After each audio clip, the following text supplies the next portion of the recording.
So, how's your day going? So far, so good. Have you done anything particularly interesting today? Yeah, I finished responding to all your questions. Okay. I wanted to be prepared. I might come up with a question that I didn't send you, but if you don't want to answer it, it's okay. So. Okay. That's fair. Is there like a story for your name? Or you named after somebody else in your family, or? Okay. Yeah. I mean, I have all the questions in order there. Yeah. My maternal great-grandmother was Betty Wechter, and her Hebrew name was Basa Bryna, and Basa is Beth, and so I was named Bryna Beth. Aw, Bryna Beth. That sounds kind of cool. Like, what is the most important moment of your life? Like, if you had to choose one moment. That was one of the questions. I said there were just so many. It was just hard to think of just one. Yeah, that makes sense. You've had lots of like experiences. Yeah. Many interesting things have happened. What are you most passionate about? Oh boy, this is a long one. Children and youth and education, teaching and all the arts. For me, teaching was not just a job. It really was my passion. I couldn't wait to go to school every day. And even during hard times, if I was down, the best way to change my mood was to work with children and youth. Each day was different. I learned so much from my students, and I was always challenged to make learning meaningful and exciting for them. And because of my love for the arts and my passion for the arts, I tried to incorporate different arts in all different subjects. Yeah, that does sound like you want to make everything fun, but it's still about the learning. So that's yeah. Right. Okay. But when you enjoy it, you always remember the things that you love, the things that you enjoyed. And so I want to make kids love learning. And because that way you learn all your life. You don't stop learning. Even as an adult. I remember the first time you taught at like Or Shalom, we had like the circle after school, and we were like playing some kind of get to know you game. Like, I think it was like get in order of your birthday, like without talking or something like that, and it was super fun. Yeah. And you know what? I've done that with adults, and they had the same amount of fun. In fact, we did it at camp when we went to camp. The Or Shalom camp experience. We did that with everybody. So. Yeah. Okay, I might have been there, but yeah. I don't think you were there that year. Yeah, I went only 1 year, and the one thing that I very distinctly remember about it was there was this one lady, I forget her name, but we played Scrabble with her and a bunch of our other cabin mates, and the first word she put down was something like ridiculous. It had a J and an X with a B and something like that. It was crazy. Yeah. Okay, what's a message that you live by or you want to share with others? Being kind to everyone. Patience and tolerance and compassion for others is essential. My dad had a favorite saying that I believe in. It says, life is like a tennis game. You can't begin or win without serving. So volunteering and helping others is very important. And laughter. Laughter is essential, and you need to be able to laugh at yourself. Yes, I've heard that from a lot of people. I'm getting much better at it. It's not easy. It's sometimes hard, but other times it's like you actually do think what you did was hilarious, so then it's much easier in those situations. Yeah. What was like the main thing you wanted to be? Because I remember when I was little, I wanted to be like everything. What was the main thing that you wanted to be when you grew up? Oh boy, there was a lot. I wanted to be an actress, a dancer, an opera star, and a teacher. And I think everybody in my immediate family had an inclination to one of the more arts. And I was either dancing around the house or acting or singing. And my grandmother used to say I was a young Sarah Bernhardt, who was an actress from the 30s. In fact, my place at the breakfast table was right next to the toaster. And we only lived about 4 blocks from school. And I would be late, almost late, because I would do commercials in the toaster. And, I wrote and directed and starred in my first play when I was in Brownies, and I wrote a song and made a record of it. But I also liked playing school. And my father and my aunt were both teachers. And as I got to high school, my dad convinced me that as a teacher, as opposed to an actress, when I closed the door, I would always have a captive audience at my disposal, and which became true.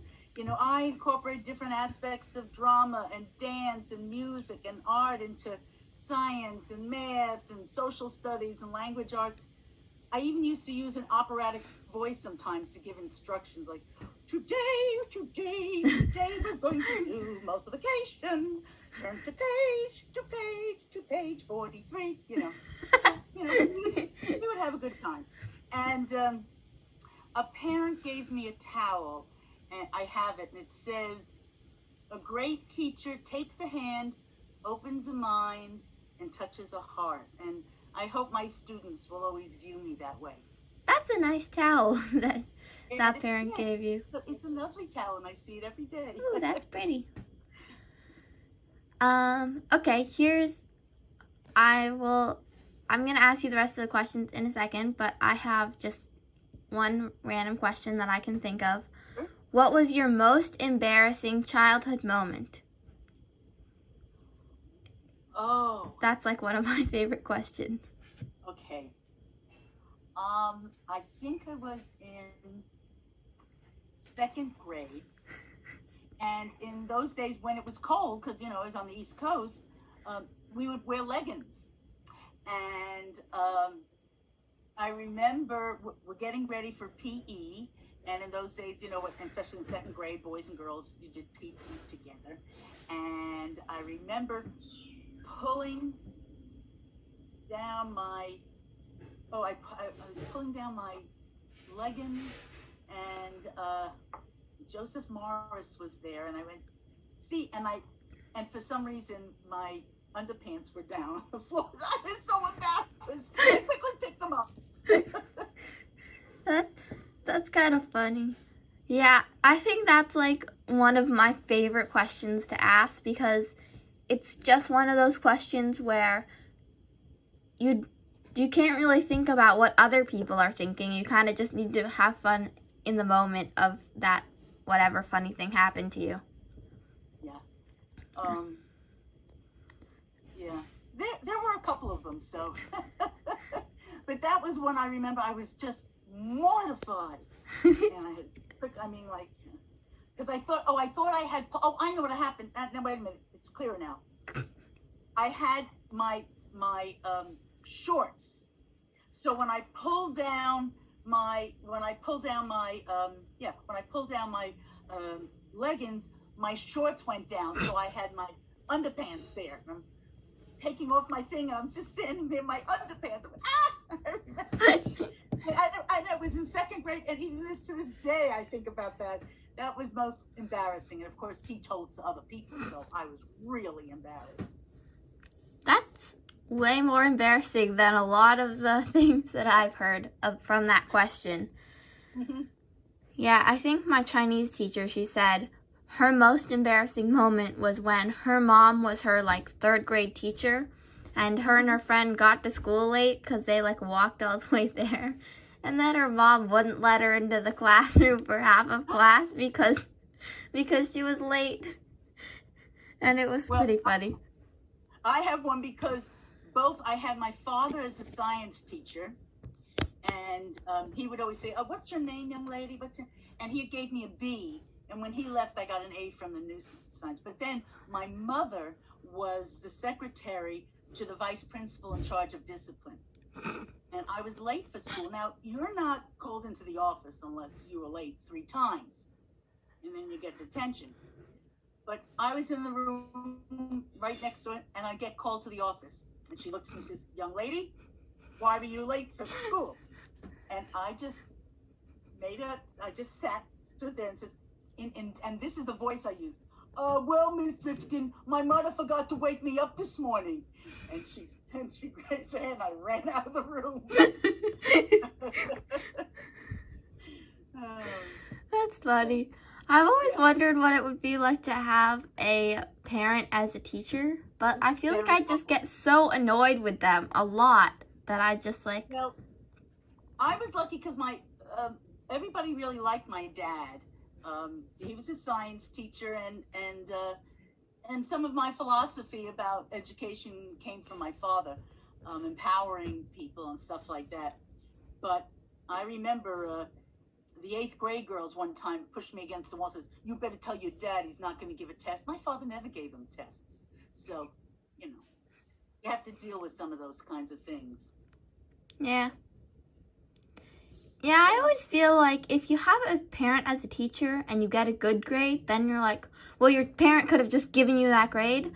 And then when you get the bad grade, they're like, wow, your parent is so mean. Like, there's no happy medium. I got a B, when I had my father. So I think my father was thinking of that. If he gave me an A, people would think, okay, he's giving his own daughter an A. So I think that's why he gave me a B. But I think that was like in 4th grade. So yeah, I guess we actually never had grades in that young. I think my first grade I ever had was in 6th grade. Well, that's because in those days, that's what it was. It was grades. We didn't have really non-graded.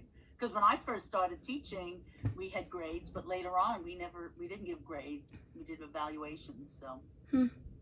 Yeah, I remember the first year of 6th grade when I switched to Aptos, I got really freaked out because I'd never had grades before. But yeah, that's always hard.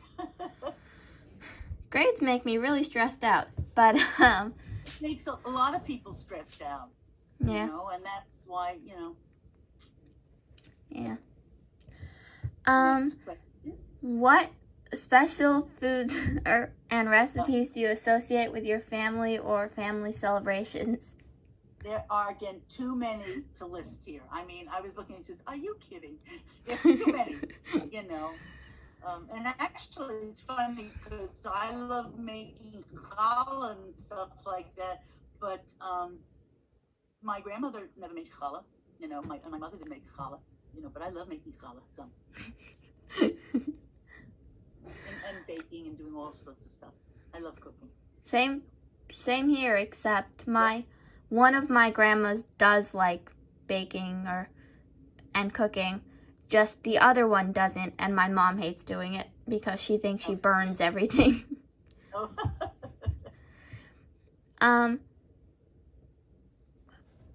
What's your connection to Or Shalom? Like, how are you involved in the Or Shalom community? Well, I've been going to Hillel when I came out here, and I was at San Francisco State getting my master's, and I had been going to Hillel for conservative services, but really never felt it was a match. And then in 1992, I had a car accident, and I suffered a head injury, and I needed and was looking for a religious outlet. And a colleague in 93 told me about Or Shalom. Now, at the time, they didn't have a venue, but I was able to meet Rabbi Pam. I think it was at the Noe Valley Ministry. She had a little office, or maybe it was at one of the larger temples. Anyway, I attended services and a potluck at the Russian Center. That's the one that's around the corner from Kaiser Geary. Mm-hmm. And I was really drawn to the rabbi's interaction with children. And the idea that it was the children, not the parents, who made the decisions to be bar bat mitzvah that matched my educational philosophy of empowering young children. And also, I came from an Orthodox background. My grandfather helped start the Orthodox temple in our town. But I appreciated the balance between the traditional and the conservative parts of the service. And of course, adding the music. You know, we didn't have, of course, in the Orthodox temple, we didn't have musical instruments. And in Rabbi Pam's talk spoke to the humanistic side of religious beliefs, and that's what endeared Or Shalom to me. And I figured, oh my God, what a match. And now, with Rabbi Katie at the helm, I am so endeared to Or Shalom. Because the current Reconstructionist philosophy that adds social justice is a step even higher to my religious commitment and personal philosophy. So I do whatever I can. I'm in the choir, and then I volunteer on. I used to volunteer on the day that you. Well, I used to volunteer on Tuesdays to help in the office, but when I learned that Wednesdays, when the kids were there, I said, "Well, come on, can I move over?" So that way, I could during the day I could help out in the office, and then afterwards I can help Sahaba. Yeah. So. Okay. I think this is my last question, unless I think of another question. When you were a kid or now, did you have or do you have a favorite stuffed animal that like is just, I don't know. I didn't have a favorite stuffed animal that I carried around with me like you know, I know the grandkids and other people have, or even a blanket. I did have a Tiny Tears doll that I just loved. And I remember she had a little mouth so you could, you know, put a little bottle in it. And I think I remember taking clay and making believe I could feed it to her through her mouth. But then if you shake her, she'd be like a shaker because that wouldn't come out. And I loved my Tiny Tears doll. Aw. That's cute. You know, then I grew out of her, but I kept her because I remember when I moved out to California, this is, you know, I was an adult, you know, and that was supposed to come, but that was one of the boxes that got lost. So Aww. I lost my Tiny Tears doll. I'd be so sad if I lost my favorite stuffed animal. I was. That was back in 1976. So. Yeah. Okay. Well, that was really interesting. My last question was going to be, what were your parents like? But I think you've talked a lot about that, and I think I know a lot about them. I feel I get choked up about that because I had just the most incredible, loving parents, and they were very involved with the Orthodox shul, and then of course when they moved to Florida, they went to conservative, and they were very devoted. You know, president did all sorts of stuff, and so every time I go to Or Shalom, I feel I'm closer with my parents, which is really interesting because I know Mom would be there doing that, or my dad would be there doing that, and so yeah, I feel I was very lucky, and they really, really loved Or Shalom. And I remember they came with me when they had a potluck. My father couldn't believe a potluck. He couldn't get over that. Both my parents. And then when we unrolled the scrolls, you know, for, oh my goodness, come on. That's the holiday. Simchat Torah. Yeah. And it was all around. We were at St. John's Church, and I remember because Judy always reminds me. My father here, you know, he could not get over that we unrolled it and that everybody could go up and actually look really close up. And he was so impressed with that. And at one time at St. John's, we had a woman's only Seder. And Mom and I went to it. It was just, you know, my parents really, really thought Or Shalom was very, very special. They really liked it. Sounds like you were really close with your parents. I was, you know, and I was able to take care of them as they got older. So that was really kind of nice. Yeah. Me and my dad talk a lot. Me and my mom and my dad, we talk a lot about that kind of thing. We've decided that in my dream fantasy, they actually have their own little cottages in the back, like in my backyard. And yeah. Well, my grandfather passed away when I was 9.